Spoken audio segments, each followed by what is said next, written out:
بسم اللہ الرحمن الرحیم الحمد للہ رب العالمین والصلاة والسلام علی سیدنا و نبینا محمد و آلہ الطیبین الطاہرین۔ ہماری بحث و گفتگو حقیقت دین کے بارے میں پہنچی تھی۔ اگر اصل ترتیب آپ دوستوں کے ذہن میں رہے کہ شروع ہماری بحث یہ ہوئی تھی کہ فلسفہ اور دین میں آپس میں کیا نسبت پائی جاتی ہے، دین اور علم فلسفہ میں کیا نسبت ہے۔ اس کو سمجھنے کے لیے سب سے پہلی چیز جس کی ضرورت ہے وہ یہ ہے کہ علم فلسفہ کی تعریف کیا ہے اور دین کی تعریف کیا ہے۔ جب تک ان دونوں کی تعریف، ان دونوں کی حقیقت ہمیں معلوم نہیں ہوگی، اس وقت تک ان دونوں میں آپس میں مقایسہ بھی ہم نہیں کر سکتے۔ علم فلسفہ کی تعریف کو جاننے کے لیے، علم فلسفہ کی تعریف کو سمجھنے کے لیے دو مقدمات کو ہم نے ذکر کیا۔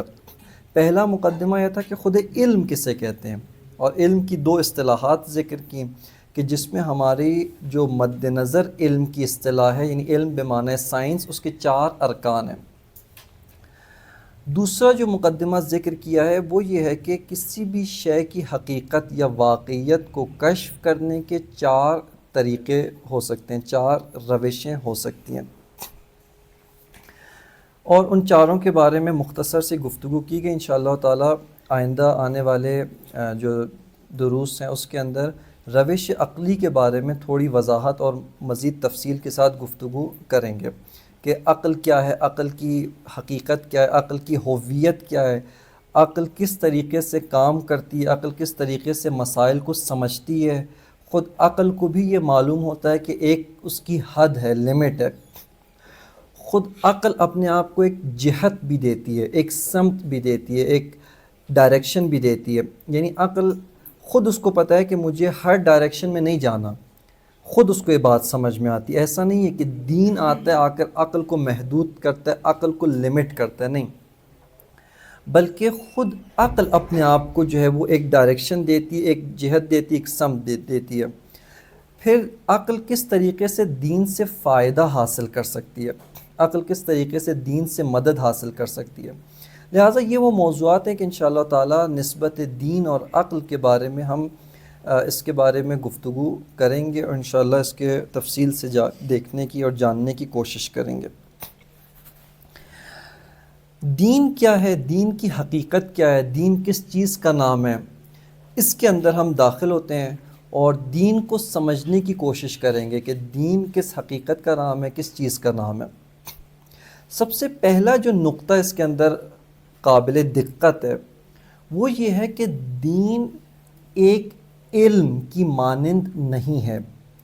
اس کی وضاحت کروں گا کہ دین کیا ہے۔ دین مثال کے طور پہ جس طرح ایک علم سائنس ہے، علم فزکس ہے، علم فلسفہ ہے، دین فزکس یا فلسفے کی طرح ایک حقیقت کا نام نہیں ہے، بلکہ اس سے بڑی اور اس سے جامع حقیقت کا نام ہے، ایک کمپریہنسو حقیقت ہے جو اپنے اندر بہت ساری اور چیزیں بھی رکھتی ہے۔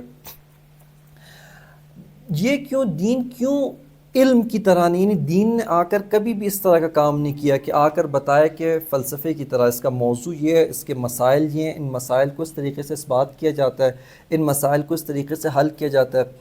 یہ دین کا کام نہیں ہے، دین یہ کام نہیں کرتا۔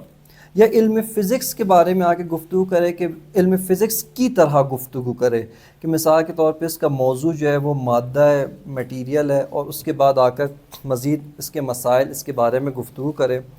یہ کام جو ہے وہ دین نہیں کرتا ہے۔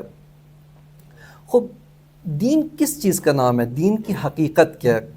سب سے پہلے دین کی میں ڈیفینیشن کرتا ہوں، اور اس کے بعد سے پھر جو ہے وہ ہم اس کے بارے میں مزید تھوڑا کھولنے کی کوشش کریں گے، وضاحت کرنے کی کوشش کریں گے دین کس چیز کا نام ہے۔ دین ایک جامع حقیقت ہے جس کے 3 حصے ہیں۔ یعنی جب دین کو ہم دقت کے ساتھ دیکھتے ہیں، مشاہدہ کرتے ہیں، غور کرتے ہیں، تو ایک جامع کمپریہنسو حقیقت ہے جس کے 3 حصے ہیں۔ ایک حصہ عقائد کہلاتا ہے، دوسرا حصہ اخلاق کہلاتا ہے، اور تیسرا حصہ احکام کہلاتا ہے یا فقہ کہلاتا ہے۔ خب عقائد سے کیا مراد ہے؟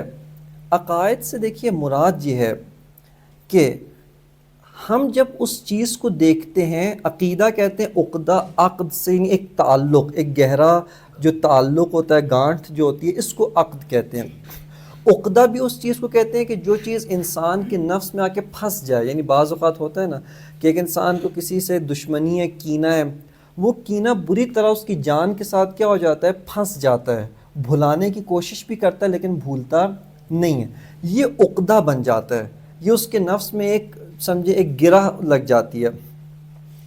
جب اس کو ان حقائق کا تعلق ہمارے نفس کے ساتھ ہوتا ہے اور نفس اس کو اس طریقے سے قبول کر لے، اس کو عقیدہ کہتے ہیں۔ یعنی عقیدے کی جو ٹرمینالوجی ہے نا، عقیدے کی جو اصطلاح ہے، یہ انسان کو مد نظر رکھ کے بنائی گئی ہے۔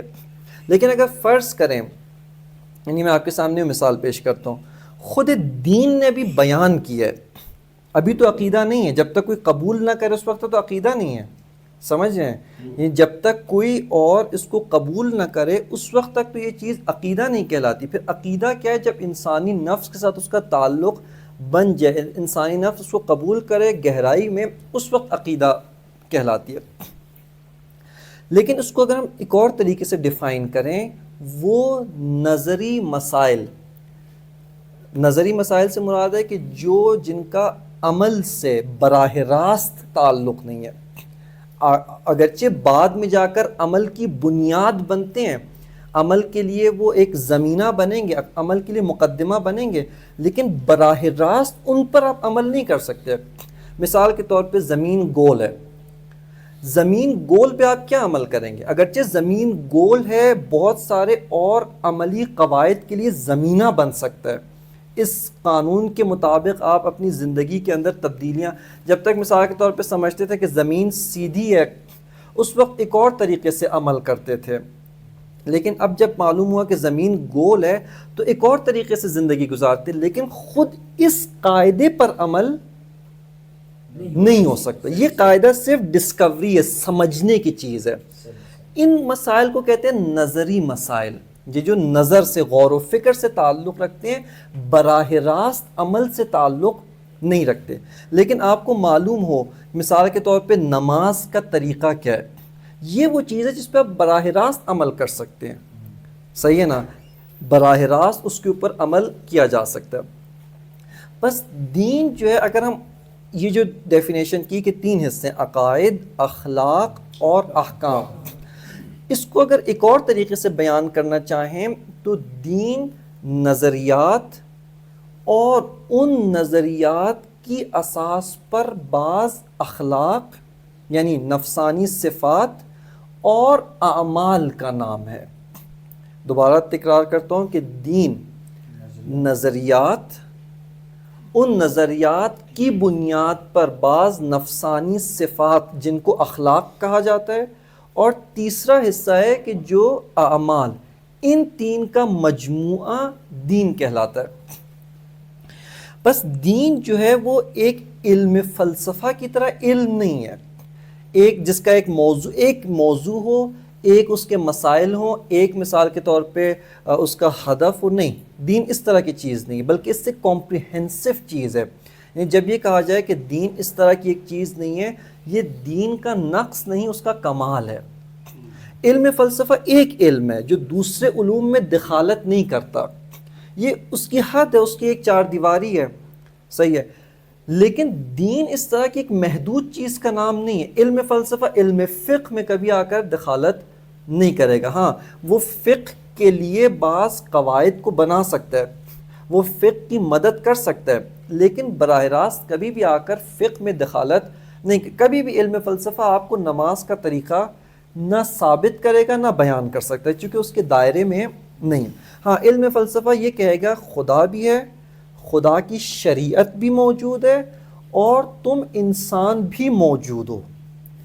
بس یہاں پر زمینہ پیدا ہوتا ہے کہ جب خدا بھی ہے، تم انسان بھی ہو، اس نے شریعت بھی بھیجی ہے، بس اس پہ عمل بھی کرنا ہے، کیسے عمل کرنا ہے یہ فلسفہ نہیں بتائے گا۔ یہاں سے آ کر علم فقہ کی حدود شروع ہو جائیں گی۔ بس سمجھ میں آپ کو آ رہی بات کہ کس طریقے سے علم فلسفہ بہت سارے اور علوم کے لیے ایک زمینہ فراہم کرتا ہے۔ آ کر ان علوم کو میدان دیتا ہے کہ آؤ یہاں تک میں نے تمہارے لیے میدان بنایا، روڈ بنایا، اس سے آگے جو ہے وہ تم اپنا میدان خود سنبھالو، اپنے موضوع کے بارے میں خود بحث کرو، اپنے مسائل کو خود ثابت کرو اور ان کو اپنی روش کے مطابق جو ہے وہ آگے لے کر چلو۔ دین کا ہدف و مقصد ہدایت ہے، صحیح ہے، دین کا ہدف اور مقصد انسانوں کی ہدایت ہے۔ خب انسان کی ہدایت میں یہ تینوں چیزیں ضروری ہیں، نظریات بھی، اخلاق نفسانی صفات بھی، اور تیسری چیز ہے احکام اعمال، یہ تینوں کی ضرورت ہے۔ اور یہاں پہ ایک میں بریکٹ کھولتا ہوں، بہت ضروری موضوع ہے جس کو امام خمینی رحمۃ اللہ علیہ نے 40 حدیث کی پہلی حدیث میں ذکر کیا ہے، لیکن عموماً و افسوس کے ساتھ ہمارے ذہن میں صرف یہ ہوتا ہے کہ انسان کو جنت میں جانا ہے تو صرف اعمال کافی ہیں۔ عقائد کا بھی انسان سے سوال ہوگا، اخلاق کا بھی انسان سے سوال ہوگا، اور اعمال کا بھی انسان سے سوال ہوگا۔ یعنی ایک دفعہ ایک انسان ہے، اس کا عقیدہ ٹھیک نہیں ہے لیکن نمازیں بڑی پڑھی ہیں، اس کو حدیث میں بھی بیان کیا ہے، اور وہ حدیث فرماتی ہے کہ کم عمل لیکن جو یقین کی بنیاد پر ہو وہ اس کثیر عمل سے بہتر ہے کہ جو بے یقینی کی حالت میں کیا جائے، صحیح ہے نا؟ یعنی کم عمل کہ جو یقین کی بنیاد پر ہو اس کثیر عمل سے بہتر ہے جو بے یقینی، تردید، شک کی بنیاد پر ہو۔ بس یہ عقائد، یہ اخلاق، یہ بھی انسان کی سعادت میں بہت گہرا کردار ادا کرتے ہیں۔ اور یہ اگر اس کو تھوڑا سا ربط دیں ہم اپنے موضوع کے ساتھ، شروع میں پرسوں ایک بات کی تھی، یعنی کل ایک بات جو کی تھی، وہ یہ کہ اگر بالفرض ہمارے پاس مغربی شبہات نہ بھی ہوتے، کوئی شبہ پیدا نہ کرتا، کوئی الہاد کی طرف نہ جاتا، آیا ہمیں صحیح بات کو نہیں سمجھنا چاہیے؟ آیا صحیح نظریات کا علم نہیں پیدا ہونا چاہیے؟ ہونا چاہیے۔ آیا آپ کو نہیں معلوم ہونا چاہیے کہ ہستی کیا ہے، کائنات کیا ہے، کائنات کی حقیقت کیا ہے، کائنات کا بنانے والا کون ہے، اس کی کیا خصوصیات ہیں، اس کی کیا صفات ہیں، یہ سب معلوم ہونا چاہیے۔ لہٰذا یہاں پر انسان کے لیے، حتیٰ میں کہہ رہا ہوں، وہ ایک ثانوی ضرورت ہے، شبہات کا جواب دینا بہت ضروری ہے لیکن ایک سیکنڈری ضرورت ہے، ایک ثانوی حیثیت رکھتا ہے۔ اصل ضرورت یہ کہ خود انسان کو کائنات کی حقیقت سمجھنی ہے اور اس کے مطابق اس حقیقت جو اس نے سمجھی اخلاق پیدا کرنا اور عمل کرنا ہے۔ لہٰذا انسان سے عقائد کے متعلق بھی سوال ہوگا، اور امام خمینی 40 حدیث کے اندر فرماتے ہیں کہ جو عقائد کی جنت ہے وہ مثال کے طور پہ احکام و اعمال کی جنت سے بہت بالاتر ہے، اور جو عقائد کی جہنم ہے وہ بہت سخت اور بہت شدید عذاب ہے بنسبت اس جہنم کے جو اعمال اور گناہوں کی اور معصیت کی جہنم ہے۔ اسی طرح اخلاق ہے، ایک انسان میں بخل پایا جاتا ہے، کنجوس ہے، بخیل ہے، یہ بری صفت ہے۔ اسی طرح ایک انسان میں مثال کے طور پہ کینہ ہے، نفرت، اگرچہ کبھی بھی اس کینہ اور نفرت کی بنیاد پر کوئی عمل انجام نہ بھی دے، اگرچہ اس کینے اور نفرت کی بنیاد پر کوئی بھی عمل انجام نہ دے، لیکن خود یہ کینہ، خود یہ نفرت، خود یہ بغض، یہ ایک بہت منفی صفت ہے انسان کے نفس میں، اور اس کے اثرات قیامت میں وہ دیکھے گا۔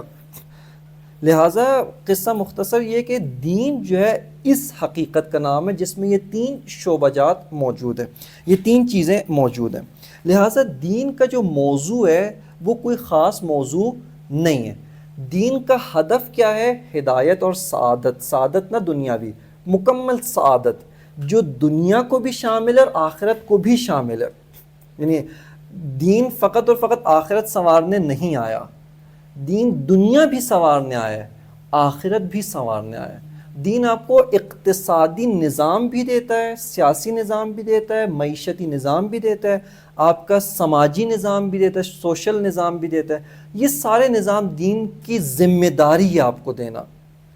لہٰذا دین آپ کو کبھی بھی یہ نہیں کہتا کہ آپ فقط خانقاہیت کا جو کانسیپٹ ہے یہ اسلام کی نگاہ میں اور احادیث پیغمبر کی نگاہ میں مکمل ایک باطل کانسیپٹ ہے کہ انسان مکمل معاشرے سے کٹ جائے، مکمل معاشرے سے منزوی ہو جائے۔ ہاں عبادت ضروری ہے، دین کی خانقاہیت کیا؟ اعتکاف، کچھ دن کے لیے انسان دنیاوی تعلق سے قطع تعلق کر کے اعتکاف بیٹھے۔ دین نے برنامہ رکھا ہے، ایک پورا شیڈیول رکھا ہے معنویت کا اور روحانی ترقی کا، کہ بدقسمتی کے ساتھ یہ ایک الگ موضوع ہے۔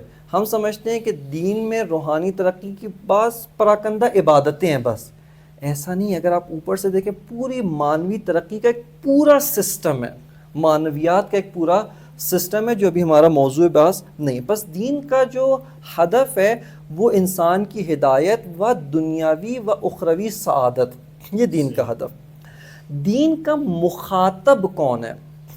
علم فلسفہ کا مخاطب ایک خاص گروہ ہے، انٹلیکچوئلز۔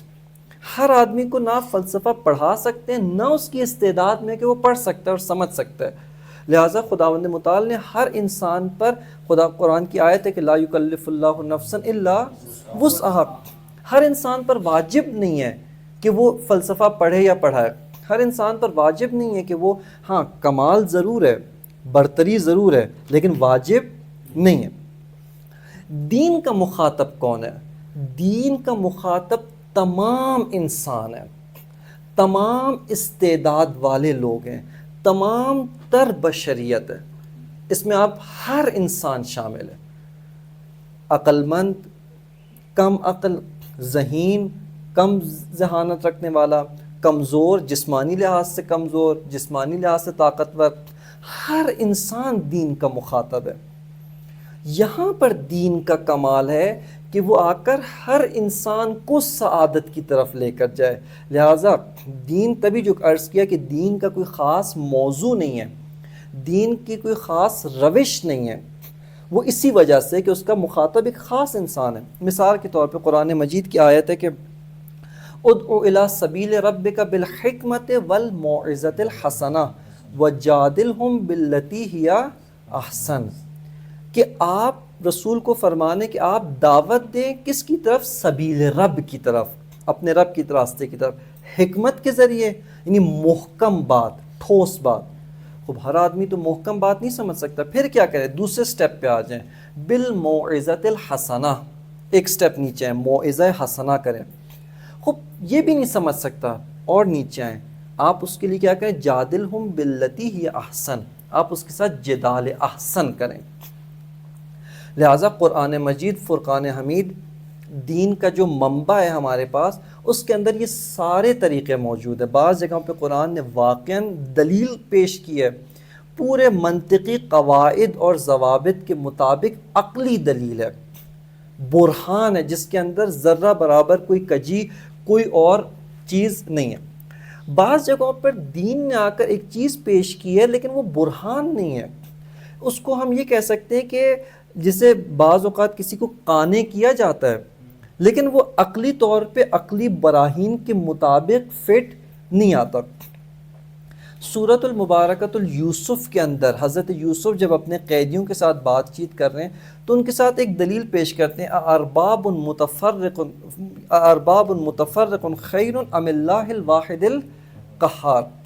یہ برہان عقلی نہیں ہے یہ، لیکن عام لوگوں کو یہ بات سمجھ میں آتی کیا کہ تم ایک کی بندگی کرو یہ بہتر ہے، یا مختلف لوگوں کے غلام بنو، تمہارے کئی آقا ہوں، کئی غلام ہوں، تم کئی کی بندگی کرو، کئی کی اطاعت کرو، اور وہ بھی کون؟ ارباب متفرق، ایک بات کہتا ہے، دوسرا اس کی مخالف کرتا ہے، تیسرا ان دونوں سے ہٹ کے کہتا ہے۔ خوب ان میں سے کون سی بہتر ہے؟ صحیح ہے نا؟ یہاں پر اگر آپ دیکھا جائے تو عقلی طور پہ اگر کئی لوگوں کا غلام ہو کوئی مشکل ہے؟ کوئی مشکل نہیں ہے، لیکن یہاں پر برہان نہیں کہہ سکتے اس کو۔ یہ کیا ہے؟ اس کو علم منطق کہتا ہے اقناعی روش، اقناع، قناعت سے بھی، قناعت یعنی کم پہ بس کر جانا، یعنی آپ کے پاس وسائل نہیں ہے، خواہشات بہت ہیں، کیا کریں؟ خواہشات کو اپنے وسائل کے مطابق لمٹ کر دیں، کم کریں، کم کے اوپر اکتفا کریں۔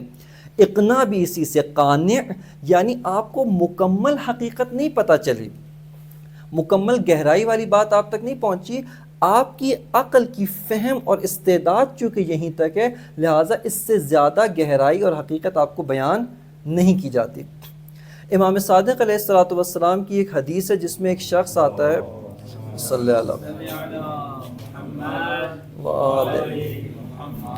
وہ آتا ہے، آ کر امام سے سوال پوچھتے کہ آیا کیا خداوند متعال کی قدرت میں ہے کہ خداوند متعال پوری اس عالم مادہ کو، اس کی مراد زمین تھی یعنی، لیکن مراد کیا تھا، اتنی بڑی زمین کو ایک سوئی کی نوک، جو اس کا وہ ہوتا ہے سوئی کا جو سوراخ ہوتا ہے، اس میں سے گزار دے۔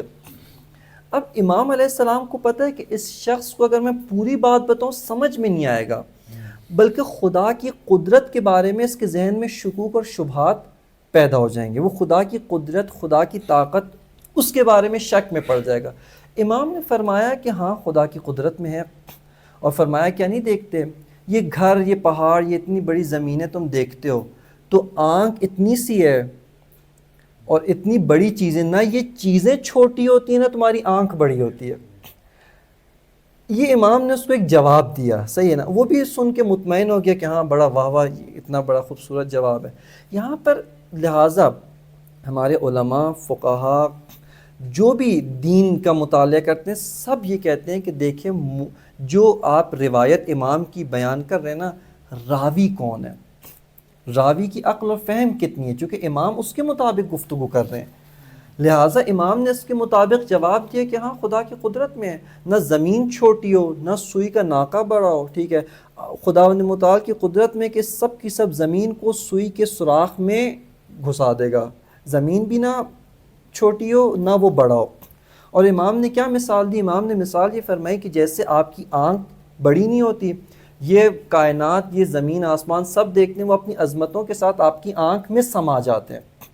اب یہاں پر یہ امام نے اقناعی روش سے کام لیا، ورنہ اگر آپ جو ہے سوال پیدا ہو کہ یہ فزکس کے قواعد کے مطابق، مثلا ہم ان کے ڈائمنشنز لیتے ہیں، آنکھ اس کو چھوٹا کرتی ہے اور اتنے قواعد کے مطابق، یہ بات درست نہیں ہے۔ ایک اور شخص آتا ہے، امام سے یہی سوال پوچھتا ہے، امام فرماتے ہیں کہ جو چیز محال ہو، امپاسبل ہو، یہاں پہ خدا کی قدرت پہ سوال نہیں آتا، وہ کام امپاسبل ہے، وہ چیز امپاسبل ہے۔ یہ بھی جو آپ نے سوال کیا نا، یہ سوال امپاسبل، یعنی آپ کا سوال غلط ہے، یعنی خدا کی قدرت جو ہے، ان اللہ قادر علی کل شیء، صحیح ہے نا، یا قدیر علی کل شیء، کل شیء جو پاسبل چیز ہے، قدرت ہمیشہ اس کے متعلق ہوتی ہے، نہ کہ جو محال ہے، جو ذاتاً امپاسبل ہے۔ قدرت تو یہاں پہ معنی نہیں رکھتی۔ دیکھیں مثال دیتا ہوں، آپ مجھ سے یہ کہیں کہ یا مثلا ایک اور سوال یہ کرتے ہیں کہ آیا کیا خداوند متعال اتنا بڑا پتھر بنا سکتا ہے جس کو خود نہ اٹھا سکتا ہو؟ تو وہاں پر اگر آپ یہ جواب دیں کہ اتنا بڑا پتھر بنا نہیں سکتا تو بھی خدا عاجز ہے، نعوذ باللہ، کیونکہ خلق نہیں کر سکتا جس کو خود نہ اٹھا سکے۔ اگر کہیں کہ ہاں بنا سکتا ہے لیکن اس کو اٹھا نہیں سکتا، یہاں پر بھی خدا کی عجز ہے، دونوں طرف پھنس جاتا ہے۔ یہاں پر اس کا جواب سیدھا سیدھا یہ عقلی قواعد کی بنیاد پر کہ یہ کام امپاسبل ہے، یعنی یہ کام خود، یہ چیز اپنی ذات میں محال ہے، جو کبھی موجود نہیں ہو سکتا، یہ کبھی موجود ہی نہیں ہو سکتا۔ یعنی خدا کی قدرت، چاہے مثال دیتا ہوں آپ کو، یہ انسان کی قدرت ہو، کسی انسان سے بالاتر کسی ہو، یا خدا کی قدرت، یہ چیز اصلاً قدرت کے دائرے سے ہی باہر ہے، کیونکہ قدرت ہمیشہ ممکنات کے دائرے میں ہوتی ہے، اور جو چیز ممتنع ہو، امپاسبل ہو، وہاں پہ قدرت کا سوال ہی پیدا۔ لہٰذا امام نے ایک جگہ پہ اقناعی جواب دیا، ایک جگہ پہ امام نے پوری حقیقت کھول کر بیان کی۔ قرآن مجید فرقان حمید کا بھی چونکہ ہدف و مقصد انسان کی سعادت ہے، انسان کو، تمام انسانوں کی، مختلف طبقات کے انسان، لہٰذا قرآن میں یہ ساری چیزیں ہیں۔ بس دین کا پہلا جو نقطہ آپ کی خدمت میں عرض کیا کہ دین جو ہے کسی علم کی مانند نہیں ہے۔ علم کی مانند نہیں ہے کا مطلب یہ اس کا کوئی خاص موضوع نہیں ہے، اس کی کوئی خاص روش نہیں ہے، بعض جگہوں پہ روش عقلی استعمال کی ہے، بعض جگہوں پہ روش تجربی استعمال کیا. افلا ینظرون الی الابل کیف خلقت، کہ کیا نہیں دیکھتے کہ اس مثال کے طور پہ اونٹنی کی طرف. یا اسی طرح مثال کے طور پہ قرآن مجید نے فرمایا کہ لہم اعین لا تبصرون بہا، اس کے شروع کی آیت لہم قلوب لا یفقہون بہا لہم اعین لا یبصرون بہا لہم آذان لا یسمعون بہا. بس یہاں پہ آذان کان، یہاں پہ سماعت، ابصار آنکھ، قرآن نے کہا اس کے ذریعے بھی آپ ہدایت پا سکتے ہو، یہ بھی ہدایت کے راستے ہیں. یا ثم کیا کرت البصر فرج البصر کرتین، کہ تم دوبارہ آنکھیں پلٹا کر دیکھو، کیا حل ترى من فطور، کیا کوئی نقص کوئی فطور نظر میں آتا. یہاں پہ روش تجربی سے، روش ابصاری، روش مثال کے طور پہ حسی سے بھی قرآن نے استفادہ کیا. تیسرے جگہ پہ بہت سی جگہ پہ روش اقناعی ہے، قانع کرنا ہے اگلے بندے کو، اس کی عقل کو ایک جسے کہتے ہیں چپ کرانا ہے. پوری حقیقت نہیں سمجھانا چاہتا، کیوں؟ چونکہ اس میں صلاحیت نہیں ہے، وہ نہیں سمجھ سکتا. نہیں کہ قرآن بخیل نہیں ہے، خدا بخیل نہیں ہے، بلکہ اس کو اگر پوری حقیقت سمجھانے بیٹھیں گے وہ دین سے ہی بدزن ہو جائے گا، دین چھوڑ دے گا. کیوں؟ چونکہ دین کی حقیقت اتنی عمیق ہے کہ یہ انسان اس کو برداشت نہیں کر سکتا. لہٰذا اس کو جو ہے وہ ایک چھوٹا سا جواب دے کر دین نے خاموش کیا ہے، اس کو ایک تسلی دلائی ہے، جس کو مطمئن کیا ہے. جیسے اسی طرح ایک حدیث ہے، بات لمبی نہ ہو، ایک شخص آتا ہے ایک آیت کے بارے میں، حج سے متعلق آیت ہے کہ مثال کے طور پہ جس سے آخر میں ثم یطوفوا بالبیت العتیق، اس کی شروع کی آیت ہے کہ تفثوا نذورہم، اپنے ناخن کاٹو، اور اس طرح کی آیت ہے. ایک شخص آتا ہے آ کے پوچھتے، امام فرماتے ہیں کہ یہ گندگی سے پاک و پاکیزہ ہو، یہ مراد ہے اس آیت کی. ایک اور صحابی امام آتے ہیں ذریح محاربی، وہ آ کر اسی کے بارے میں سوال کرتے، امام اس کو ایک بڑی حقیقت بیان کرتے ہیں. یہ بھی نکل کے آتے ہیں امام کے محاضر سے. اب ان دونوں کا آپس میں آمنا سامنا ہوتا ہے. تو یہ شخص جس کو پہلے امام نے بیان کیا تھا، یہ دوسرے سے کہتا ہے کہ آج میں نے امام سے ایک چیز پوچھی اس آیت کی تفسیر، امام نے مجھے یہ جواب دیا. دوسرے کہتے ہیں مجھے یہ جواب دیا. تو ایک کا جواب عالی ہوتا ہے، دوسرے کا جواب کمتر ہوتا ہے. تو وہ جو پہلے والا ہوتا ہے وہ ناراحت ہوتا ہے، ناراض ہوتا ہے کہ بھئی کیوں امام نے مجھے کمتر حقیقت بتائی. تو جا کے امام کے پاس شکوہ، یہ حدیث موجود ہے، امام فرماتے ہیں کہ کون ہے کہ جو ذریح محاربی کی طرح حقیقت کو سمجھ سکے.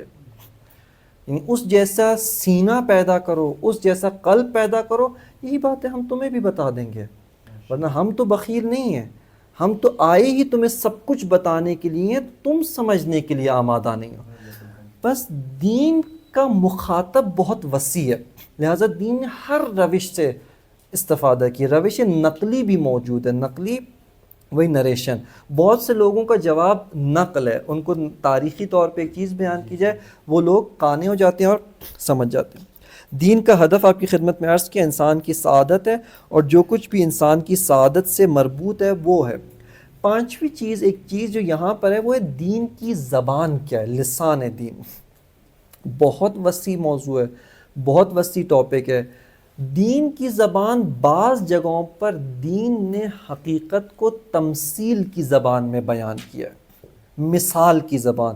جیسے خداوند متعال، یہ حدیث ابھی پڑھوں گا انشاءاللہ، لائے اسی وجہ سے ہوں کہ اصول کافی پہلی جلد، خداوند متعال نے عقل کو خلق کیا، کہا کہ ادبر، پیچھے جاؤ، پھر کہا اقبل، آگے آؤ. پیچھے جاؤ یعنی زمانی طور پہ پیچھے جاؤ، یعنی ایک جگہ پہ عقل تھی، اس سے کہا کہ اٹھ کے ادھر بیٹھو. یعنی کچھ اور مراد ہے، کچھ اور مراد ہے، کوئی اور حقیقت سمجھانا چاہتے ہیں. لیکن آپ کو سمجھانے کے لیے دین نے یہاں مثال کی زبان، تمثیلی زبان استعمال کی ہے. لیکن اس کا یہ مطلب نہیں ہے کہ دین نے حقائق بیان نہیں کیے. دین نے حقائق بیان کیے ہیں، دین نے بہت سارے حقائق بیان کیے ہیں، لیکن بہت سی جگہوں پر حقائق کو تمثیل کی زبان میں بیان کیا ہے. کیوں تمثیل کی زبان میں؟ اس کا بھی قرآن مجید نے معذرت احادیث میں ایک حدیث ہے جس سے علامہ طباطبائی نے بہت زیادہ استفادہ کیا. خود امام نے فرمایا کہ یعنی کیوں دین نے تمثیل بیان کی، تاکہ اہل اس کو سمجھ لیں، نااہل اس تمثیل پر رک جائیں. جو اہل ہے نا وہ تمثیل کا سینہ چیر کر حقیقت تک پہنچ جائے گا. صحیح ہے. لیکن جو نااہل ہیں وہ اس تمثیل پر ہی رک جائیں گے. مثال کے طور پہ ثم استوى علی العرش یا عرشہ علی الماء. عرش جو ہے وہ پانی پر ہے. پہلے خداوند متعال کا ذکر ہوا کہ خلقت کی ثم استوى علی العرش، پھر عرش پر بیٹھ گیا. کیا مطلب عرش پہ بیٹھ گیا؟ آیا ٹائم میں زمانی طور پہ ثم کا مطلب ہے دین، آفٹر ورڈز، یعنی پہلے خدا نے خلقت کی پھر آفٹر ورڈز، پھر پس اس کے بعد یہ کام کیا. یعنی زمانے خدا پہ نعوذ باللہ زمانے آتے ہیں، ایک زمانہ، دوسرا زمانہ، تیسرا لمحہ، یا نہیں کچھ اور کہنا مراد ہے، کوئی اور حقیقت مراد ہے. اسی طرح عرشہ علی الماء، یہ وہ چیزیں کہ جو دین نے بیان کی اور اس لیے بیان کی کہ جو ظاہر بین ہیں وہ ظاہر پر رک جائیں، جو حقیقت تک پہنچ سکیں وہ حقیقت تک پہنچ جائیں. دینی اصطلاح میں اس کو محکمات اور متشابہات کہا جاتا ہے. متشابہات کا ایک معنی یہی ہے کہ محکم قواعد، اصول، ضوابط جو تبدیل نہیں ہو سکتے. ان محکمات میں کیا ہے؟ لیس کمثلہ شیء، خدا کسی چیز کی مانند نہیں ہے. بس جسم نہیں ہے، بس عرش کا مطلب بھی جسمانی تخت نہیں ہے، خدا جسم نہیں رکھتا. یہ محکمات میں سے دین نے بتایا کہ آپ ان متشابہات کو محکمات کی طرف پلٹائیں. بس دین کی جو زبان ہے، زبان دین ہے، وہ بعض جگہوں پر تمثیل ہے، بعض جگہوں پہ حقیقت کو کھول کر بیان کیا، واضح طور پر بیان کیا. اور مختلف لوگوں کے لیے دین نے مختلف زبان کو استعمال کیا ہے. یہ دین کی ایک حقیقت. آگے انشاءاللہ بعد میں وارد ہوں گے کہ ایک فیلسوف دین کو کس نگاہ سے دیکھتا ہے. یہ بہت اہم سوال ہے، اور جس کی وجہ سے فیلسوف دین کے سامنے خاضع ہوتا ہے، دین کے مقابلے میں نہیں آتا. دین سے مراد دین اسلام ہے، ہر دین نہیں. چونکہ دین مسیحیت پہ ایک آفت آئی، وہ تحریف ہے، لہٰذا ان کے دین کے مقابلے میں عقل خاضع نہیں ہوتی. یعنی دیکھیں، ایک چیز ہے تعبد، یعنی آپ عقل کو چھوڑیں، اندھا دھن مان لیں. تعبد یعنی یہ، چونکہ میں کہہ رہا ہوں بس مان لیں، یہ تعبد ہے. وہاں پر ان کے یہاں جو ایک آفت ہے، یہیں پہ ذکر کر دیتا ہوں.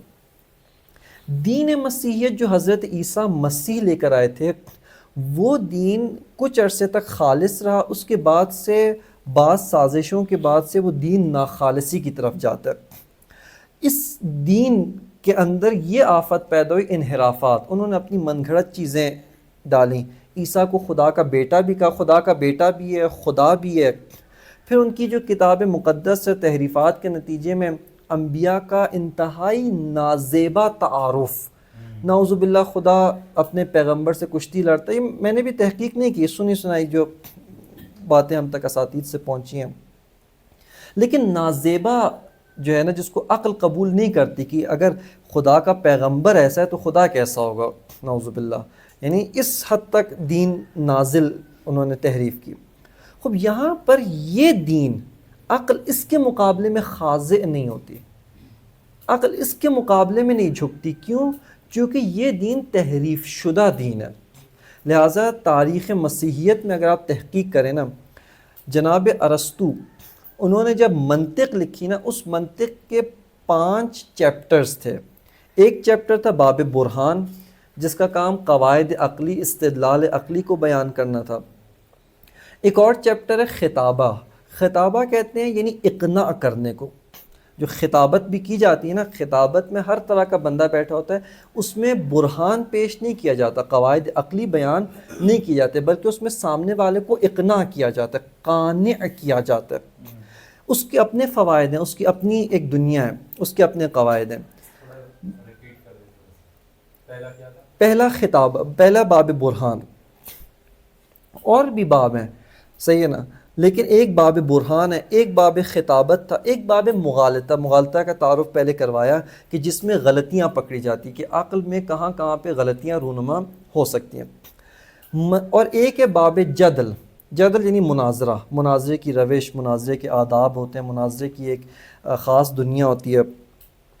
مسیحیت کے اندر جناب ارسطو کی 2 کتابیں برہان نہیں پڑھائی جاتی تھی، کتاب مغالطہ بھی نہیں پڑھائی جاتی تھی، صرف کتاب جدل اور کتاب خطابت یہ پڑھائی جاتی تھی مسیحیت کے اندر۔ جو ان کے پادری تھے، جو ان کے سکولز تھے، ایک آپ نے شاید نام سنا نہیں تو پڑھیے گا، ایک سکولسٹک فلسفی، تاریخ میں وہ ایک نام گزرتا ہے۔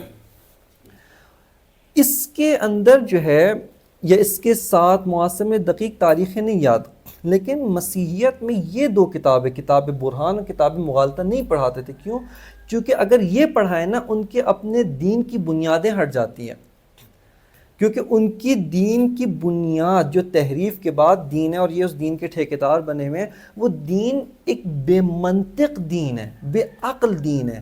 نہ عیسیٰ کا لایا ہوا دین بے منطق ہے، یہ تحریف شدہ دین بے منطق اور بے عقل دین ہے۔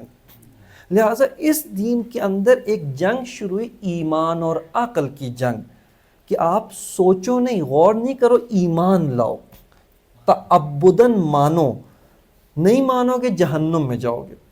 اور اس در عقل کو سرکوب کیا گیا، عقل کو ڈنڈا مار کے چپ کرایا گیا کہ آپ نے سوال نہیں اٹھانا، آپ نے بولنا نہیں ہے، تحقیق نہیں کرنی، آپ نے سوال نہیں اٹھانا، آپ نے کوئی اور سوال نہیں پوچھنا ہے، بس تعبداً ماننا ہے۔ لہٰذا ایمان اور عقل کی جنگ ہے، اس کا حوالہ بھی کل عرض کیا، دوبارہ عرض کرتا ہوں، مزید آپ حتماً پڑھیں۔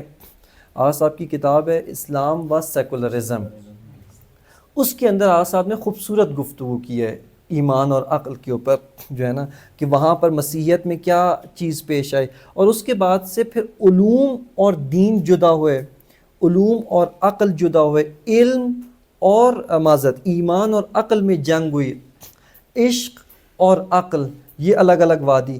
اور اسی وجہ سے آج وہاں کے بہت سارے فلاسفہ، بہت سارے جو حکماء ہیں، وہ جتنے دیندار ہوتے ہیں اتنا عقل سے دور ہوتے ہیں، اور اگر زیادہ عقلی ہوں تو دین سے دور ہوتے جاتے ہیں، کیونکہ یہ دونوں آپس میں ادھر سازگار نہیں ہے۔ بس یہاں پہ جدل ہے، خطابت ہے، اس کو جو ہے وہ آپس میں وہ کیا جاتا ہے۔ لہٰذا فلسفہ جو ہے مسیحیت کے اندر نہیں چل سکا، مسیحیت میں آ کر فلسفہ نہیں چل سکا۔ اسی طرح میں بلا کسی تشبیہ کے، بہت سارے اہل سنت کے مکاتب ہیں جو تشبیہ کے قائل ہیں، یعنی خداوند متعال نعوذ باللہ انسان کی مانند ہے، یا تجسیم کے قائل ہیں، جسمانیت کے، خدا جسم ہے، یہ بھی فلسفے کے ساتھ سازگار نہیں ہے۔ یہ بھی فلسفہ بھی ایک بڑی وجہ کہ مکتب تشیع کا یہ طرہ امتیاز ہے، اس کا یہ ایک زیور ہے، آپ سمجھیں زینت ہے، اور اس کے علاوہ کہیں پر فلسفہ اتنی تیزی کے ساتھ منطق نہیں چل سکا۔ اس کی ایک بڑی وجہ یہی ہے کہ بعض جگہوں پر دین کی فہم میں اتنی بنیادی غلطیاں کیں، اتنی بنیادی جگہ پہ انحراف ہو جو عقل کے ساتھ سازگار نہیں۔ لہٰذا یہاں پر مسیحیت سے شروع ہوا، اہل سنت میں آج بھی موجود ہے، لہٰذا ان کے حوزات میں فلسفہ یا منطق بہت کم موجود ہے۔ منطق میں نے دیکھی تھی، مجھے زیادہ تحقیق نہیں ہے، مثال کے طور پہ ایک منطق کی ایک پتلی سی کتاب تیسر المنطق، یا اس جیسی مختلف چھوٹی موٹی کتابیں پڑھائی جاتی ہیں، اس سے زیادہ گہرائی ان کے پاس موجود نہیں۔ جی نہیں، وہ جائیں گے تو ان کا اپنا نقصان ہے، چونکہ ان کے اپنے دین کی بنیادی عرض کر رہا ہوں، ان کے اپنے دین کی بنیادیں ختم ہو جاتی ہیں۔ صحیح ہے نا؟ یہاں پر فیلسوف دین کو کس نگاہ سے دیکھتا ہے، اس کے اوپر انشاءاللہ بعد میں تفصیلی بھی کریں گے۔ فیلسوف دین کو دیکھتا ہے، لیکن کب؟ اب دیکھیں، توجہ کریں، تھوڑا سا میرے ساتھ چلیں۔ جو فیلسوف کہتا ہے کہ میں جو ہوں عقل کے ذریعے سے حقیقت کی شناخت حاصل کرنا چاہتا ہوں، اس میں غلطی بھی ہو سکتی ہے۔ پھر آتا ہے کچھ قواعد میں غلطی نہیں ہے، میں موجود ہوں، میری علت حتماً موجود ہے جس نے مجھے پیدا کیا۔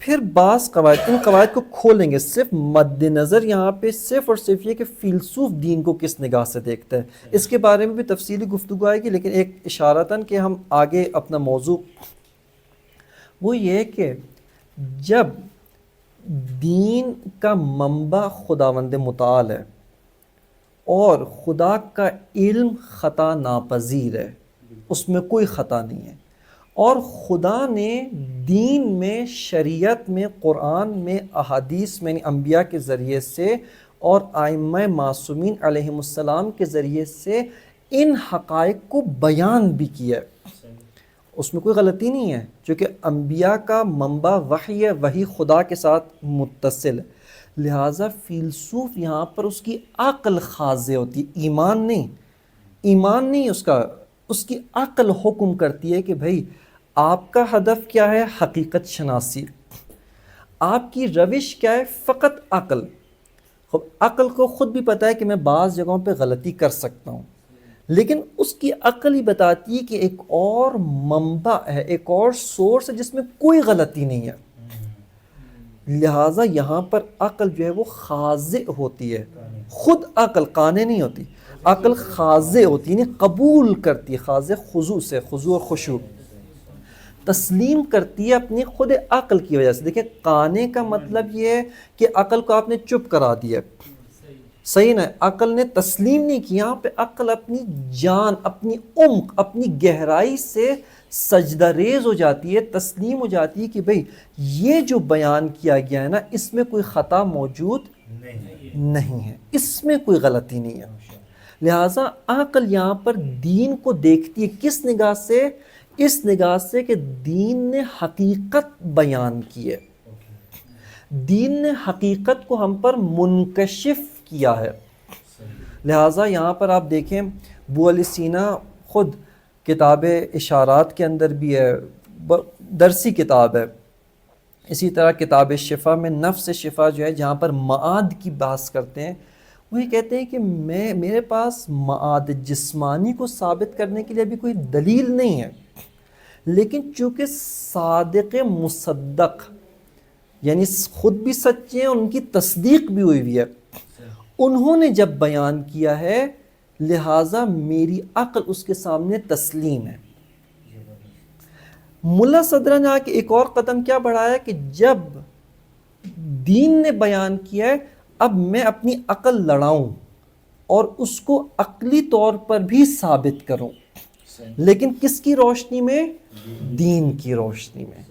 بس یہاں پر دین نے اپنے آپ کو عقل پر نہیں ٹھونسا، عقل آتی ہے آ کر خود دین کی روشنی اپنے لیے استعمال کرتی ہے، خود عقل آتی ہے آ کر دین کے سامنے خاضع ہوتی ہے۔ بس فیلسوف دین کو کس نگاہ سے دیکھتے ہیں، انشاءاللہ تفصیل سے اس کے اوپر گفتگو کریں گے، یہاں پر چونکہ دین کی حقیقت اور اس کے بارے میں بات ہو رہی ہے، لہٰذا فیلسوف اس نگاہ سے دین کو دیکھتے ہیں۔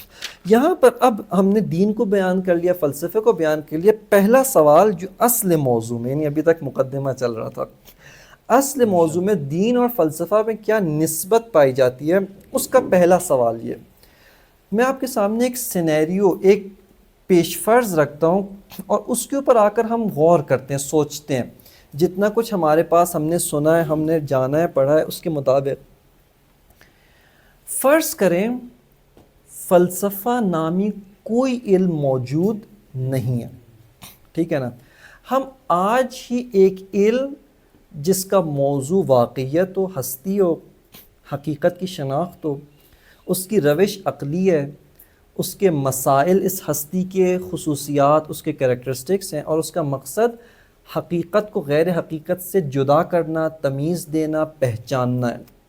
ہم آج ایسا علم شروع کرنا چاہتے ہیں، چونکہ ہم ایمان بھی رکھتے ہیں، مومن بھی ہیں، ہر چیز میں دین سے پوچھتے ہیں، خوب آتے ہیں، آ کر دین کے سامنے بیٹھتے ہیں، زانو ٹیکتے ہیں کہ اے دین، آپ کی اجازت ہے کہ ہم ایسا علم شروع کریں یا آپ اس علم کی نفی کرتے ہیں؟ سمجھ رہے ہیں میں کیا کہہ رہا ہوں؟ یعنی مثال کے طور پہ آپ سمجھے دین کا مکمل نمائندہ امام معصوم ہے، ٹھیک ہے نا، ہم امام معصوم کی خدمت میں آتے ہیں کہ اے امام، ہم آج اس طرح کی ایک علم شروع کرنا چاہتے ہیں۔ مثال دیتا ہوں ایک اور مثال سے بہتر طور پہ، ہم جو ہے علم فقہ، علم الاحکام نامی کوئی علم موجود نہیں ہے، ہم آج علم الفقہ شروع کرنا چاہتے ہیں جس کے اندر دین کے احکام، دین میں عملی جو احکام واجب، حرام، مستحب، مکروہ، مباح، ان سے گفتگو کی جائے گی اور ان کو ثابت کیا جائے گا۔ ہم آتے ہیں امام معصوم سے پوچھتے ہیں کہ آقا و مولا، کیا اجازت ہے ہم اس نام کا کوئی علم شروع کریں؟ تو امام حتماً تائید کریں گے کہ ہاں دیکھیں، آپ کیا ہے، خدا نے آپ پر تکلیف معین کی ہے. وظیفہ ہے ایک آپ کا، تکلیف سے مراد درد نہیں ہے، ایک وظیفہ ہے، ایک فریضہ ہے، خدا کی خدائی کا تقاضا ہے، آپ کے مخلوق ہونے کا تقاضا ہے کہ آپ اس کے فرامین پر عمل کریں. فرامین پر عمل کرنے سے پہلے ضروری ہے فرامین کو جانیں کہ فرامین کیا ہیں، اس نے کس چیز کا تقاضا کیا ہے، کس چیز کا حکم دیا، کس چیز سے منع کیا، کس چیز سے روکا ہے. لہٰذا امام معصوم حتماً کہیں گے کہ علم فقہ نامی علم حتماً ہونا چاہیے، جو آ کر انسان کا فریضہ عملی معین کرے، اس وظیفہ عملی آ کر اس کو مشخص کرے کہ میں نے قدم قدم پر کیا کام کرنا ہے، کیا کام نہیں کرنا ہے. اسی طرح ہم آتے ہیں آ کر علم فلسفہ کے بارے میں یہی سوال پوچھتے ہیں کہ آیا اجازت علم فلسفہ شروع کریں. یہاں پر 3-4 طریقوں سے پوچھ سکتے ہیں. دیکھیں، سب سے پہلا طریقہ، علم فلسفہ کی 4 چیزیں ذہن میں رکھیں. پہلی چیز کیا ہے؟ موضوع اس کا ہستی اور واقعیت، حقیقت کی پہچان. دوسری اس کا کیا تھا؟ اس حقیقت کی، اس ہستی کی خصوصیات، کیریکٹرسٹکس کے. تیسرا روش عقلی ہے، اور چوتھا اس کا ہدف ہے، مقصد ہے. یہاں پر آپ دین سے پوچھیں کہ آیا آپ ان 4 چیزوں کی تائید کرتے ہیں کہ ہم اس طرح کا علم شروع کریں، یا آپ ان کا انکار کرتے ہیں؟ دین نے بہت سارے علوم کو منع کیا ہے، صحیح ہے نا. جو علوم ہے بدقسمتی سے ہمارے معاشرے میں ان کو علم نہیں، ان کو ہم مثال کے طور پہ ذہنی چیزیں سمجھتے ہیں، لیکن علم کے طور پہ متعارف نہیں ہوئی. لیکن علم ایک سائنس ہے، اس کے اپنے قواعد ہیں. لیکن دین مثال کے طور پہ پیش بینی کرنا، صحیح ہے نا، بہت سارے جو ہے اس کے قواعد ہیں، واقعاً ایک علم ہے. اس کے لیے پاپڑ بیلنے پڑتے ہیں، اس کے لیے پڑھنا پڑتا ہے، اس کے لیے زحمت اٹھانی پڑتی ہے. لیکن اس کے باوجود آپ زحمت بھی اٹھا لیں. ایک تو ہے جھوٹی جو پیشگوئی کرتے ہیں، اس کی بات نہیں ہو رہی.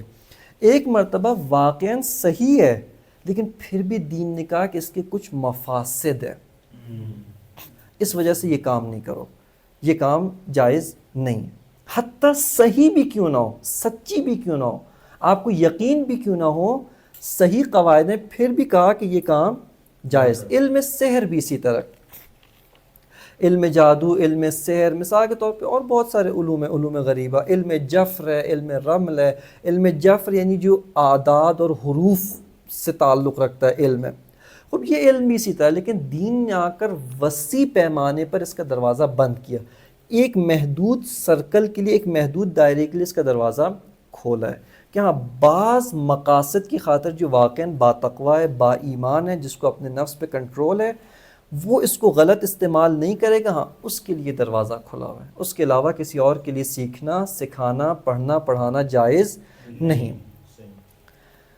یہی سوال ہم علم فلسفہ کے بارے میں آ کے کرتے ہیں دین سے. پہلی چیز، دین ہمارا جو موضوع ہے اس کی وسیع پیمانے پر تائید کرتا ہے. مثال کے طور پہ یہ قرآن مجید کی آیہ مجیدہ میں نے لکھی ہے، سورہ مبارکہ بقرہ، آیت نمبر 184. ان فی خلق السماوات والارض واختلاف اللیل والنہار والفلک التی تجری فی البحر، یعنی زمین و آسمان کی خلقت، اس کے بعد اختلاف اللیل والنہار یعنی زمین دن اور رات کا پلٹنا.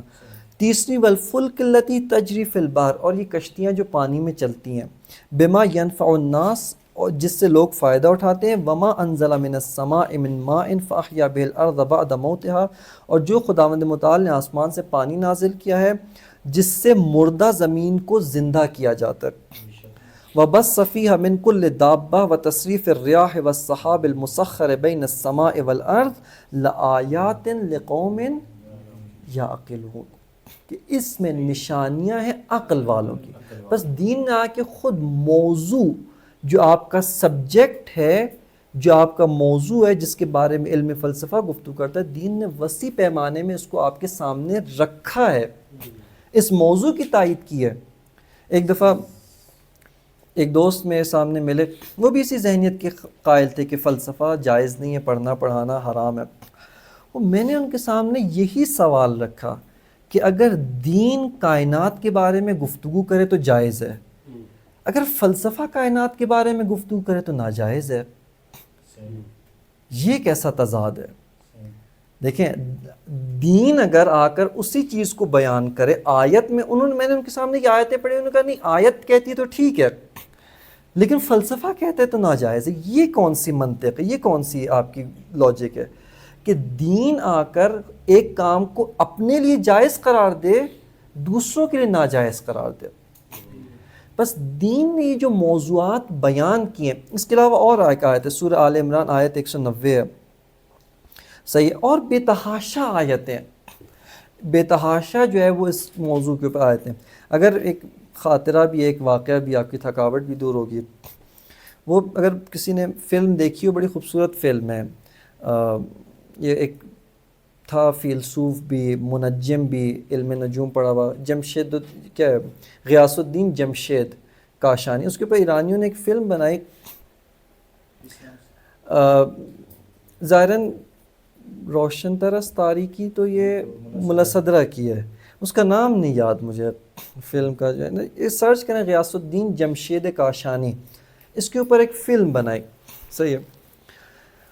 اس میں یہ منجم بھی تھے، منجم سے مراد نہ یعنی ستاروں کے بارے میں علمی قواعد کے اوپر، کون سا ستارہ کس وقت کہاں ہے، کون سا جو آج ہمارے یہاں ایسٹرونومی علم ہے باقاعدہ، کب جو ہے وہ جو ہے مثال کے طور پہ سولر ایکلپس ہوگا، کب لیونر ایکلپس ہوگا. خوب ان کے اوپر بہت سارے کفر کے فتوے لگے. ان کا ایک مناظرہ ہوتا ہے وہ انہی کے ساتھ جنہوں نے ان کی تکفیر کی، کفر کے فتوے لگائے کہ آپ نعوذ باللہ جو ہے وہ مسلمان نہیں ہیں، دائرہ اسلام سے خارج ہو گئے ہیں، صحیح ہے. انہوں نے اس کے سامنے قرآن کی آیتیں پڑھی. مثال کے طور پہ قرآن کی آیت ہے، فرماتے ہیں کہ لَلشَّمْسُ يَنبَغِي لَهَا أَن تُدْرِكَ الْقَمَرَ، کہ سورج کو یہ سزاوار نہیں ہے، جائز نہیں، عقلی قواعد کی بنیاد پہ جو اس کا مدار بنایا اس مدار سے خارج نہیں ہوگا، سورج اسی میں رہے گا. اسی طرح چاند کبھی سورج تک نہیں پہنچ سکتا. کل فی فلک یسبحون، ہر کوئی اپنے مدار میں. انہوں نے کہا کہ خود یہ آیت بتاتی ہے کہ اس طرح کا کوئی علم ہونا چاہیے جو ان قواعد سے بحث کرے، ان قواعد سے گفتگو کرے، ان قواعد کے بارے میں تحقیق کرے.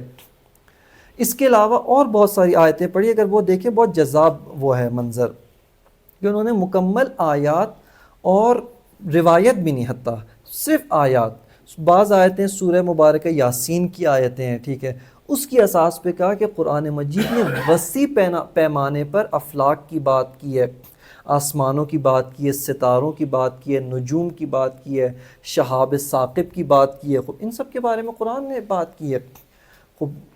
آپ کس طریقے سے کہہ سکتے ہیں یہ علم حرام ہے؟ قرآن نے جادو کے بارے میں کہیں بات نہیں کی ہے، صحیح نہ، کوئی آیت، کوئی روایت، منفی ضرور ہے لیکن جادو کو وسیع پیمانے پہ اس طرح سے ذکر نہیں کیا. بس بعض علوم کا دروازہ خود دین نے کھولا ہے، خود دین نے آ کے بعض علوم کا دروازہ کھولا ہے. علم فلسفہ بھی اسی طرح کا ہے، بے تحاشا آیات ہے، میں نے ساری آیتیں نہیں لکھی. اس کے علاوہ پہلا یہ تھا، دوسرا جو ہے وہ وسیع پیمانے پر احادیث موجود ہیں، احادیث مبارکہ. کل بہت ساری احادیث کا ذکر کیا. توحید مفضل، امام صادق علیہ السلام کے ایک شاگرد تھے مفضل، امام نے یہ پوری حدیث ان کو بیان کیا اور اس میں کائنات کے راز، کائنات کے رمز، کائنات کے اصول اس کو کھولا.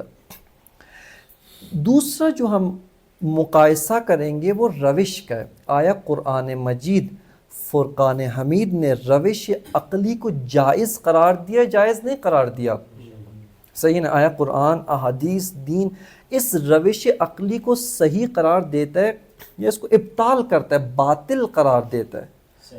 صحیح ہے. تو آپ وسیع پیمانے میں خود اس آیت میں لقوم یعقلون، یہ نشانیاں ہیں عقل والوں کے لیے.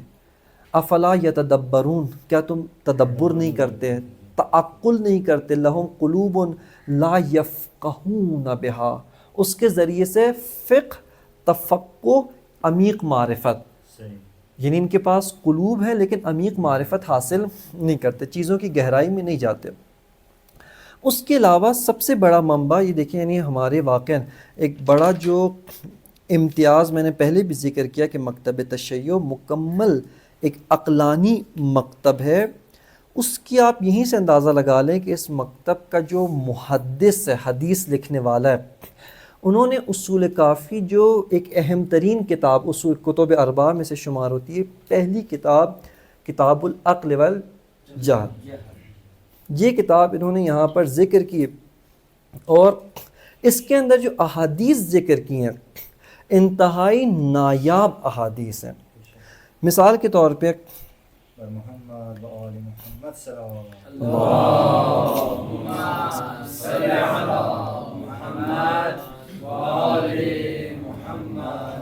اچھا، کتاب واقعاً بہت خوبصورت کتاب ہے، لیکن ایک چیز میں ایک نقطہ کہ اس کا جو ترجمہ ہوا ہے بعض جگہوں پہ واقعاً تھوڑا سا مشکل ہے، بعض جگہوں پہ ترجمہ میں تھوڑی غلطیاں موجود ہیں، لیکن عمدتاً ترجمہ صحیح کیا گیا، آپ ترجمے پہ اعتماد کر سکتے۔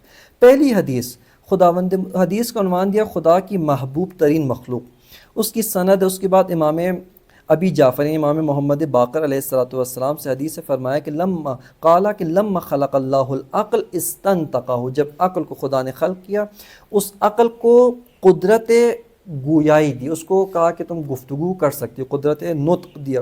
اب کہا کہ یہ تمثیلی زبان ہے، بیان کرنا مقصود کیا ہے؟ عقل کی اہمیت، عقل کی افادیت، عقل کو ویٹ دینا، ویٹیج دینا، کہ عقل کی اہمیت ہے، عقل کی اعتبار ہے، اس کی قیمت کو۔ اس میں فرماتے ہیں کہ ثم قال له اقبل، نزدیک آؤ، فاقبل، عقل نزدیک آتی، ثم قال له ادبر، دور جاؤ، فادبر، وہ پیچھے جاتی، ثم قال وعزتی وجلالی، کون کہہ رہا ہے؟ خداوند متعال، کہ میری عزت اور میری جلالت کی قسم، ما خلقت خلقا هو احب الی منک، کہ میں نے کوئی ایسی مخلوق خلق نہیں کی جو تجھ سے زیادہ میرے نزدیک محبوب ہو، جو تجھ سے زیادہ میرے نزدیک محبوب ہو۔ ولا اکملتک الا فی من احب، اور میں صرف اس شخص میں تجھ کو کامل کروں گا جس کو میں چاہتا ہوں، یعنی عقل اس کی کامل ہوگی جس پر خدا کی نظر ہوگی، لطف ہوگا۔ اس کے بعد فرماتے ہیں کہ اما انی ایاک آمر و ایاک انہا، تیرے ذریعے سے میں حکم دوں گا، تیرے ذریعے سے نہیں کروں گا، و ایاک اواقب و ایاک اصیب، تیرے ذریعے سے عقاب دوں گا، تیرے ذریعے سے ثواب دوں گا۔ پہلی حدیث۔ دوسری حدیث، یہ حدیث فرماتی ہے کہ عقل اس کے تابع دین اور حیا ہے، حیا اور دین عقل کے تابع۔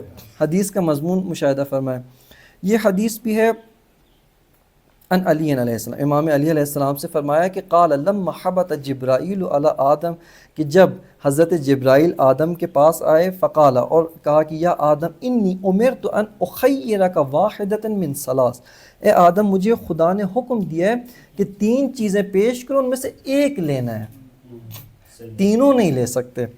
خوب، اس کے بعد فرمایا کہ فقال له آدم، حضرت آدم نے فرمایا کہ یا جبرائیل وما الثلاث، وہ تین چیزیں کیا ہیں؟ فقال العقل والحیاء والدین، عقل ہے اور حیا ہے اور دین۔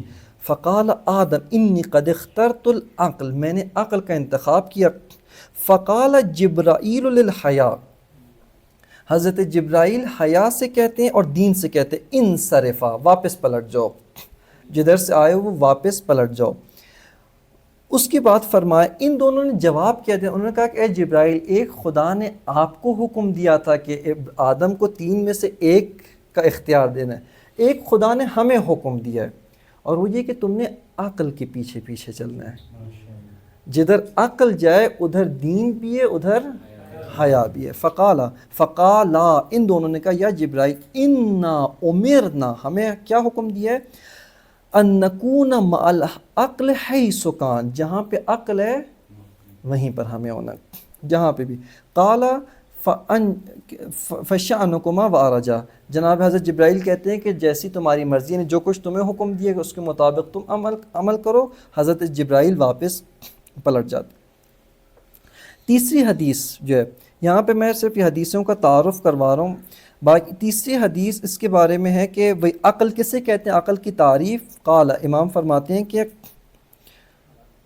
امام صادق علیہ السلام فرماتے ہیں کہ مل عقل قال ما عبد بہ الرحمن وقت الصبح بہ الجنان، جس سے خدا کی عبادت کی جائے اور جنت حاصل کی جائے۔ صحیح ہے، اچھا یہ جو حدیث ہے نا اس کی تفسیر میں علماء نے کہا ہے کہ یہ عقل سے مراد عقل عملی ہے، عقل عملی، جو عمل میں انسان کی رہنمائی کرتے ہیں۔ ایک اور عقل ہے جس کے طرف یہاں پر اشارہ نہیں ہے، لیکن حدیث نمبر 7 جو حدیث ہشام ہے، نہ حدیث نمبر 7 نہیں، معذرت، حدیث نمبر 11،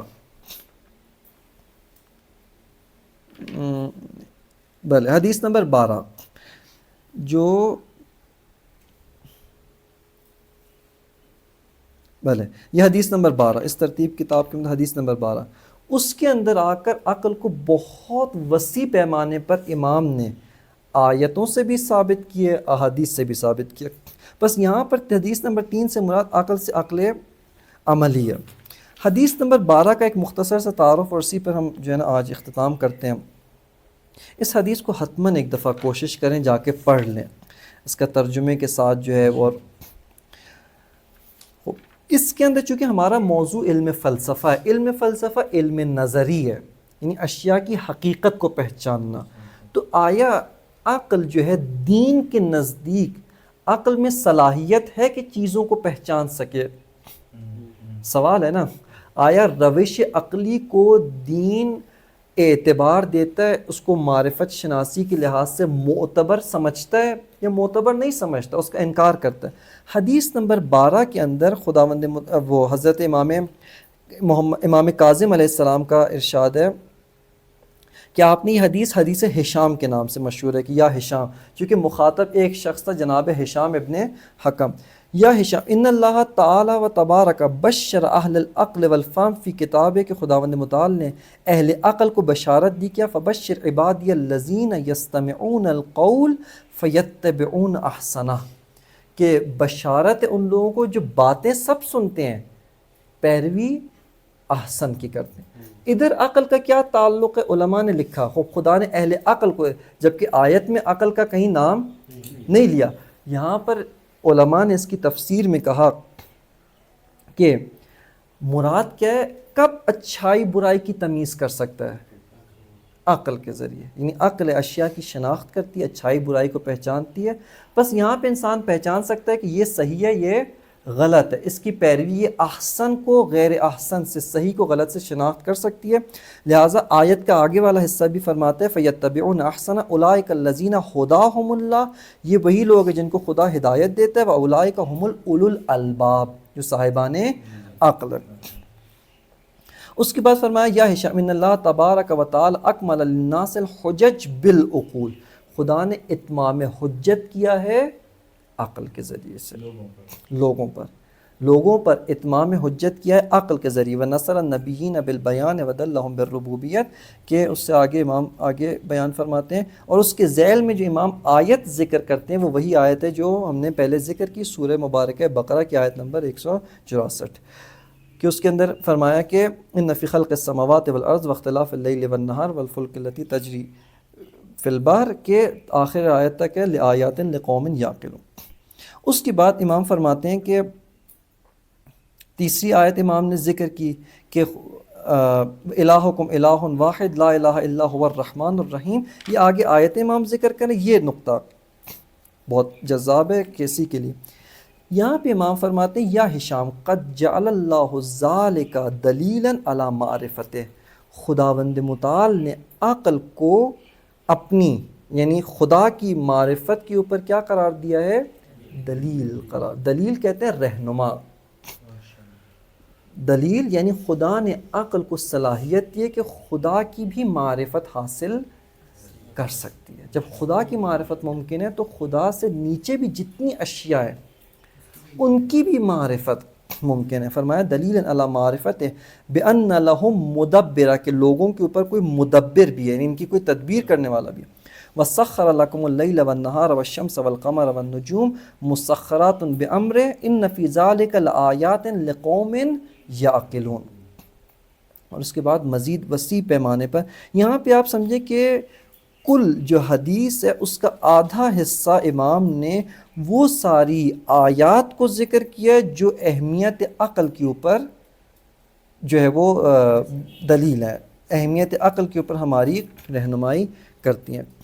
اس کے بعد آگے دوسرا حصہ جو روایت کا ہے، یا ہشام ثم ذم الذین لا یعقلون، خدا نے ان کی عقل کی تعریف بھی کی اور بے عقلوں کی مذمت بھی کی، جو عقل کو استعمال نہیں کرتے، عقل سے فائدہ نہیں اٹھاتے، تعقل نہیں کرتے، ان کی مذمت کی۔ کیا فرمایا؟ فقال وَإِذَا قِيلَ لَهُمُ اتَّبِعُوا مَا أَنزَلَ اللَّهُ قَالُوا بَلْ نَتَّبِعُ مَا أَلْفَيْنَا عَلَيْهِ آبَاءَنَا، جب ان سے کہا جاتا جو کچھ خدا نے نازل کیا اس کی پیروی کرو، یہ جواب میں کہتے ہیں کہ جو ہمارے آبا سے ہم تک پہنچا ہے وہ ہمارے لیے کافی ہے۔ اس کے بعد آیت فرماتی اَوَلَوْ كَانَ آبَاؤُهُمْ لَا يَعْقِلُونَ شَيْئًا، یعنی اس آیت میں اگر آپ غور کریں نا 3-4 نتیجے نکلتے ہیں۔ قرآن نے کیا فرمایا؟ انزل اللہ کی پیروی کرو، جو خدا سے نازل ہو، یعنی دین۔ ان لوگوں کا جواب کیا ہے؟ ہم اپنے آباء و اجداد کی پیروی کریں گے۔ قرآن نے ان لوگوں کی مذمت کیوں کی؟ تم لوگ بے عقلوں کی پیروی کر رہے ہو۔ یہاں سے 3-4، ان کے آباء و اجداد بے عقل تھے، دین کے مخالف تھے۔ جو عاقل ہوگا وہ دین کے ساتھ ساتھ ہوگا۔ تو توجہ کی ہے؟ یعنی دیکھیں ہم نے یہاں پر کوئی بھی وہ کام نہیں کر رہے جس سے آپ کو کہے نا کہ آپ مانیں۔ آیت یہ کہہ رہی ہے میں کیا کروں، میری کیا غلطی ہے؟ صحیح ہے نا؟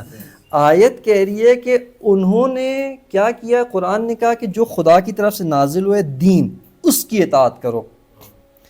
لوگوں کا کیا جواب ہے؟ ہم اپنے آباء و اجداد کی پیروی کریں گے۔ قرآن نے کیوں ان کی مذمت کی؟ چونکہ بے عقل تھے۔ اس کا مطلب ہے دین عقل والا دین ہے، دین عقل والا دین ہے۔ تم اگر عقل رکھو تو دین کے پاس خود آ جاؤ گے۔ یہ آیت کہہ رہی ہے، یہاں سے آپ بہت سارے نتائج لے سکتے ہیں کہ یہ آیت مجیدہ دین اور عقل کی ہمراہی کے اوپر گواہی دے رہی ہے، نہ کہ عقل اور دین میں تضاد اور تناقض پایا جاتا ہے۔ لہٰذا امام فرماتے ہیں کہ امام قرآن کی آیت فرماتے ہیں کہ اولو کان آباؤہم لا یعقلون شیئا ولا یہتدون وقال ومثل الذین کفروا کمثل الذی ینعق بما لا یسمع الا دعاء ونداء، جو لوگ کفر اختیار کیا ان کی مثال کیا ہے؟ جو صرف صدائیں سنتے ہیں، صحیح ہے نا، یعنی جو ہر پکارنے والے کی آواز سنتے ہیں۔ الا دعاء ونداء صم بکم، یہ لوگ گونگے ہیں، بکم ہیں، بہرے ہیں، عمی اندھے ہیں، فہم لا یعقلون، جو وہ ہیں کافر ہیں، یہ بے عقل ہیں۔ اس کے بعد امام علیہ السلام آگے جنہوں نے عقل کی جو ہے وہ کی بے عقلی کی، ان کی مذمت، پھر اس کے بعد فرماتے ہیں یا ہشام ثم مدح القلۃ والقلیل، قلت اور قلیل کی بھی امام فرماتے ہیں۔ پھر آتے ہیں، توجہ کریں، یہ بہت خوبصورت حصہ ہے، بس آخری حصہ جو ہے نا اصل میں کلام امام میں ہر حصہ ہی جو ہے وہ خوبصورت ہے، لیکن جو ہمارے موضوع سے متعلق ہے محمد و آل محمد صلی اللہ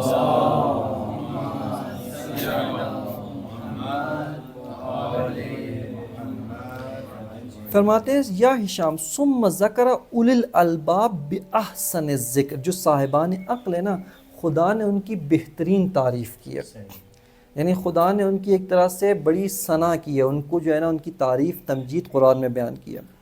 وَحَلَاهُمْ بِأَحْسَنِ الْحِلْيَةِ، اور ان کو بہترین زیورات سے آراستہ کیا۔ فَقَالَ يُعْتِ الْحِكْمَةَ مَنْ يَشَاءُ، جس کو خدا چاہتا ہے اس کو حکمت دیتا ہے۔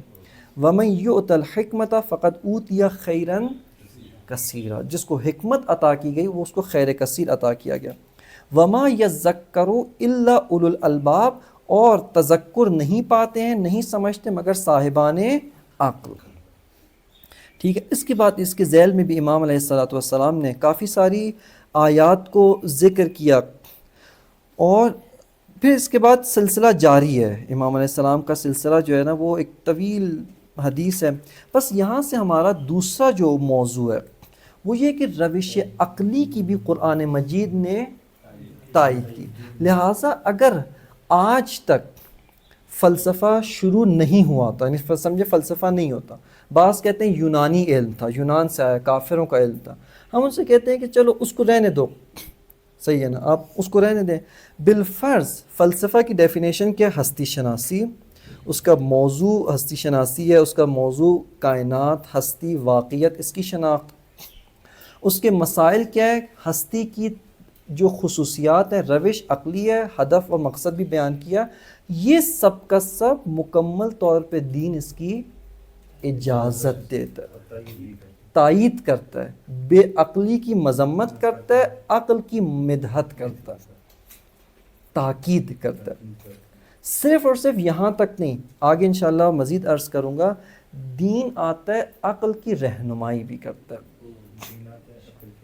عقل کی مثال ایک جو ہے نا، وہ مثال کے طور پہ ایک دین نے آ کر عقل کو ایک مثال دی، ایک گاڑی ہے جا رہی ہے، دین آ کے اس کی رہنمائی کرتا ہے کس سمت میں جاؤ۔ پھر بعض جگہوں پر دین نے آ کر منع بھی کیا ہے کہ دیکھو عقل ادھر ادھر غور نہ کرو، نہ اس وجہ سے کہ میں دین کہہ رہا ہوں، اس وجہ سے کہ جاؤ گے مشکل میں پھنس جاؤ گے، خود نہیں نکل پاؤ گے، اس وجہ سے، صحیح ہے نا۔ لہٰذا دین نے آ کر باقاعدگی کے ساتھ عقل کی رہنمائی بھی کیا۔ بس پہلا جو ہمارا سوال تھا، کیا دین علم فلسفہ نامی کسی علم کو شروع کرنے کی اجازت دیتا ہے؟ اس کے جواب میں ہم اس نتیجے پہ پہنچے کہ اگر ابھی تک علم فلسفہ نامی کوئی علم نہ ہوتا، آج ہی اگر ہم دین سے اجازت لیں، دین مکمل طور پہ اجازت دیتا ہے، موضوع کے لحاظ سے بھی، روش کے لحاظ سے بھی، مقصد کے لحاظ سے بھی مکمل اجازت دیتا ہے کہ آپ اس جیسا علم حتماً شروع کریں، اس کو پروان چڑھائیں اور اس کے مطابق جو ہے وہ آگے بڑھیں۔ انشاءاللہ تعالیٰ باقی مزید مباحث ہیں نسبت دین اور فلسفہ کے اندر، کہ اس کو انشاءاللہ آگے جا کر ہم وہ مزید جتنی فرصت ہے اس کو بیان کریں گے۔ صلوات پڑھ لیں ایک دفعہ محمد و آل محمد پر، ایک دفعہ کٹ کر۔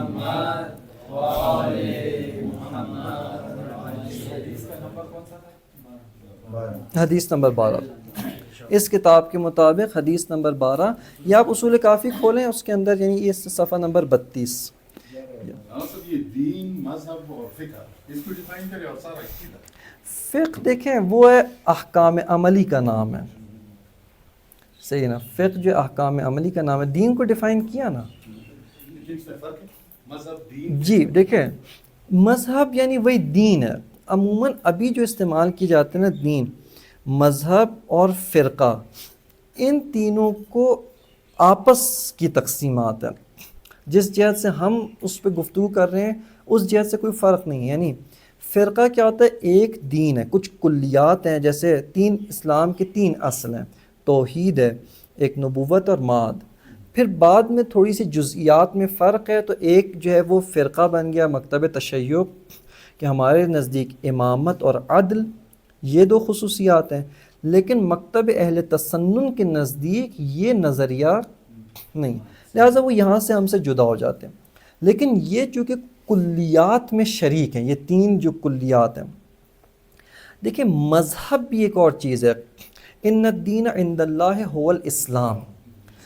تمام انبیاء وہ سب کے سب 2 اصول میں شریک تھے، یعنی بلکہ کہیں کہ تینوں میں، ایک نبوت، ایک معاد اور معذرت شروع سے توحید، نبوت اور معاد، صرف فرق اس کا تھا نبی بدلتا جاتا تھا، صحیح ہے نا۔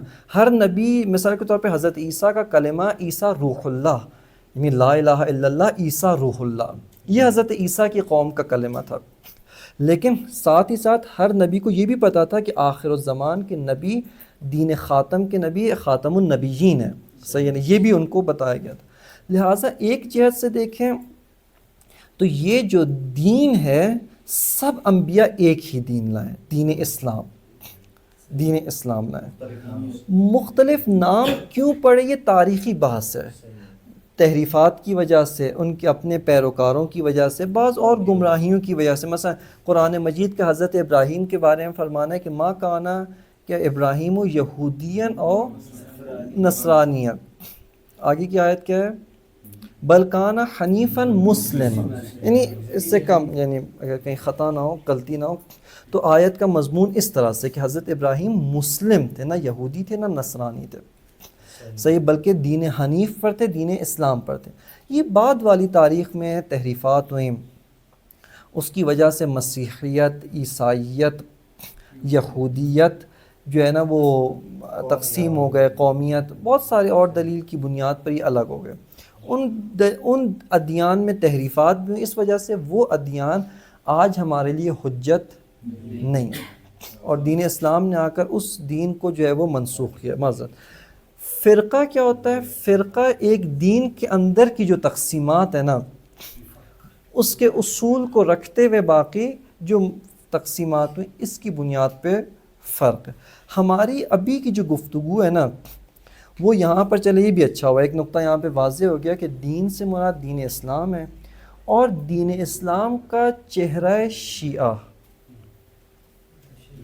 تشیع، جو کہ اہل تسنن کے، میں پہلے بھی عرض کیا دوبارہ بھی عرض کرتا ہوں، کسی کی تنقیص مراد نہیں ہے، کسی کی نقص بیان کرنا، کوئی توہین، بلکہ جو ہے چونکہ یہ بعض مشکلات پیش آئی ہیں تاریخی لحاظ سے، اس میں ہماری کیا غلطی ہے؟ یعنی یہ بات مشکلات پیش آئی ہیں. مکتب تشیع کے پاس اہل بیت کی تعلیمات کے نتیجے میں ایک بڑا وسیع ذخیرہ موجود ہے عقلی